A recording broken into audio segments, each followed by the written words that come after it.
In this video, I'm going to show you a great and ideal team centered around Meganium. The worst choice of starters for Pokemon Crystal first, then for Pokemon Gold and Silver next. This team will feature 6 Pokemon that'll help Meganium defeat all the major challenges within Johto and the revisit of Kanto. Now there's a handful of rules we must follow for this team. No trade evolutions, no Time Machine Pokemon, no version exclusives unless they're in more than one game, no evolving or getting moves via the Time Machine. Hidden Power is okay to get, but you'll have to edit your Pokemon using PKX. So now that I explained the rules, how about we jump right into this challenge? Before we begin the list, I should point out that we'll need temporary Pokemon to help the journey a lot still. We'll catch a flying type to help us fly before getting our main flying type, and we'll also get an extra grass type to cut trees down, which will be especially helpful in Kanto. Those Pokemon will help us build our team and to get across challenges our main team isn't able to. Beginning the main list for Crystal, we have our starter, Meganium. Regardless of what people think, Meganium is great because it's got great stats and moves, takes hits well and deals damage well too. Meganium being a grass type puts it at a disadvantage against the first 2 gyms and the 4th gym, but it'll do decently well at Sprout Tower. The way to get Meganium is simple. Soon after you start the game and head to Elm's lab, choose the Pokeball containing Chikorita.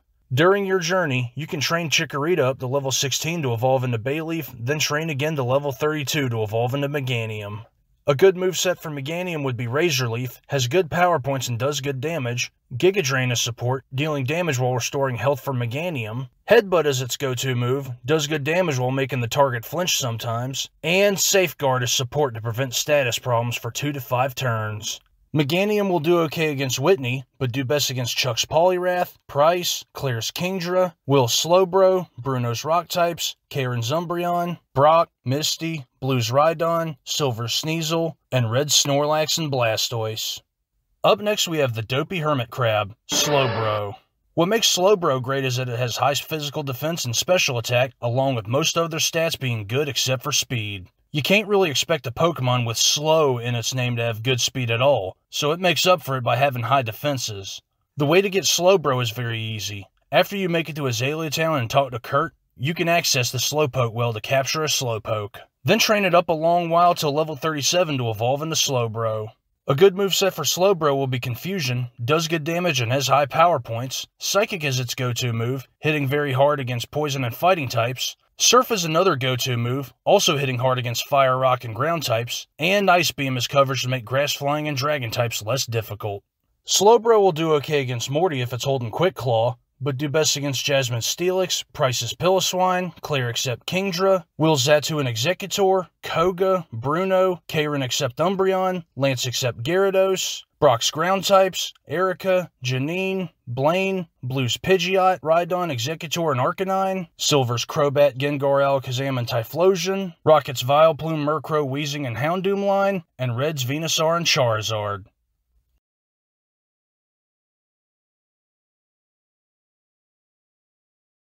Next on the list we have the Bonehead Brute from earlier, Marowak. Also like earlier, what makes Marowak great is that it has decent physical attack and special defense, as well as great physical defense. Fun fact, Marowak's attack can double if it's holding a Thick Club item, so that'll add to Marowak's greatness. The way to get Marowak is kinda easy. After you get the coin case in the Underground Path and Goldenrod, get enough coins to get Cubone. Then during your journey, train up Cubone to level 28 to get Marowak. A great moveset for Marowak will be just like before. Thrash to hit frequently and hard against most targets. Sandstorm is support to wear down bulky targets. Earthquake is its go-to move, hits hard against fire, electric, poison, rock, and steel types. And Bone Meringue is backup in case Earthquake runs out of power points. Since it hits twice with 50 damage, it's somewhat identical to Earthquake. Like earlier, Morty will do okay against Whitney, but do best against Morty, Jasmine, Koga's Muck, Karen's Umbreon, Gengar, and Houndoom. Lieutenant Surge, Janine's Weezing, Blaine, Blue's Arcanine, Silver's Sneasel, Magneton, Gengar, and Typhlosion, Team Rocket's Raticate, Weezing, and Houndoom line, and Red's Pikachu and Snorlax. Up next we have the fiery lava duck, Magmar. What makes Magmar great is it has high special attack, decent speed, and great moves. Magmar is also great because it's a fire type, again great against many challenges in Johto and the Kanto revisit.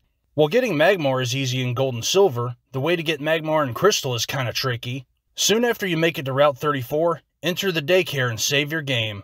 Then when you talk to the old man and get the odd egg, walk for a while until the odd egg hatches. Keep on trying until you're able to get a Magby from the egg. Then during your journey, train up Magby to level 30 to evolve into Magmar.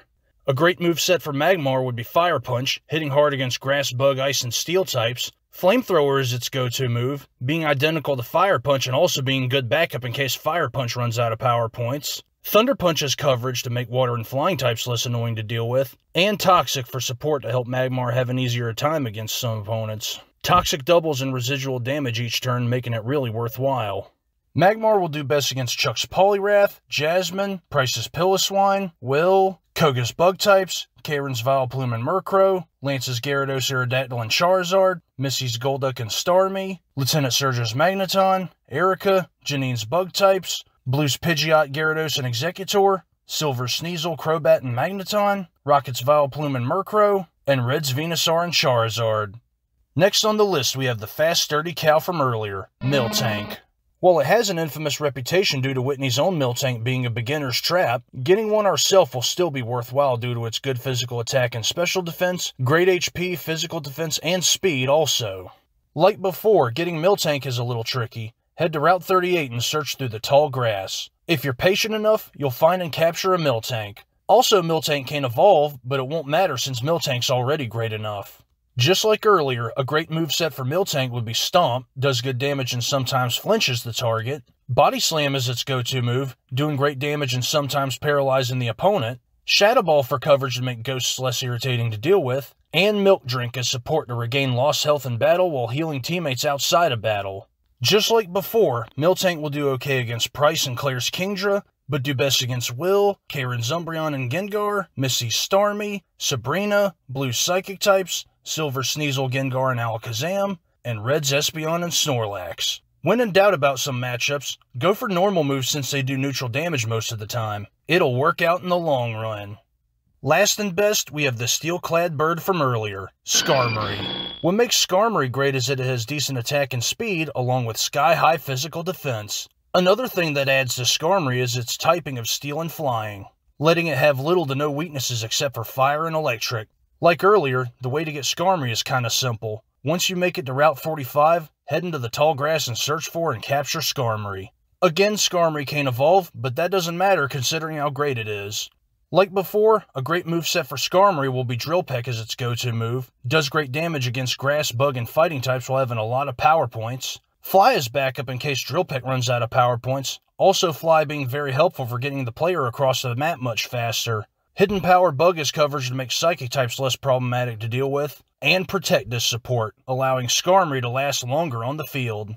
Just like earlier, the way to get Skarmory Drill Peck in-game would be to capture a male Spearow and a female Skarmory. Train up the male Spearow until it learns Drill Peck, then breed it with the female Skarmory. Doing that, you'll definitely get a Skarmory that knows Drill Peck. Like earlier, Skarmory will do best against Will, Koga's Bug types except Fortress, Bruno's Fighting types, Karen's Umbreon and Vileplume, Missy's Starmie, Erica, Janine's Bug types, Sabrina, Blue's Psychic types, Silver's Sneasel and Alakazam, and Red's Espeon and Venusaur. So now that we got the ideal team for Meganium done in Crystal version, let's do a short rundown on what the ideal team of Gold and Silver for Meganium would be like. Meganium won't need changing since it's a starter in all three versions like Typhlosion and Feraligatr, and likewise will keep Slowbro since it's obtainable in all three versions as well, but we'll give it Ice Punch as coverage since Ice Beam isn't available in Gold and Silver at all. Kinda similar to earlier, we'll have 4 new replacements that best fit Gold and Silver. Ampharos is similar to Magmar, but with a completely different type in Pure Electric. A good moveset for Ampharos would be different from earlier. Thunder Punch, Thunder, Fire Punch, and Rain Dance. Figured it'd be far easier to manage than Hidden Power Electric. Sandslash is similar to Marowak, but with slightly higher physical attack and less special defense. A good moveset for Sandslash would be Slash, Sandstorm, Earthquake, and Dig. Dig is still effective despite it being a weak 2-turn move. Fortress is similar to Skarmory, but with a slightly different type in Bug and Steel and with slightly higher physical attack and less speed. A good moveset for Fortress would be Double Edge, Self-Destruct, Hidden Power Bug, and Spikes. Still had to use Hidden Power Bug because Pin Missile was far too weak. Dodrio again does similar to Skarmory, but with a much worse type in normal flying, also has much higher attack and speed, but with far less special defense. A good moveset for Dodrio would be Drill Peck, Fly, Tri-Attack, and Protect. Finally, we finished the ideal teams for all 3 starters in Crystal, Gold, and Silver respectively. Despite the limits of moves, Johto was still an easy region to make a Pokemon team for. Interesting creatures, types, and moves make for a great and fun Pokemon journey, whether the journey is the first, second, third, or so on.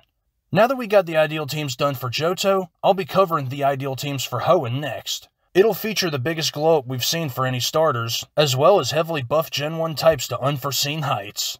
Those teams will feature some Pokemon from Kanto and Johto, but have mostly Hoenn Pokemon in them. Hey look, that's all I got for now. If you enjoyed the ideal teams of Johto, please leave a like or comment telling me what you enjoyed the most about this video and the other 2 team videos. Until next time, have a good day.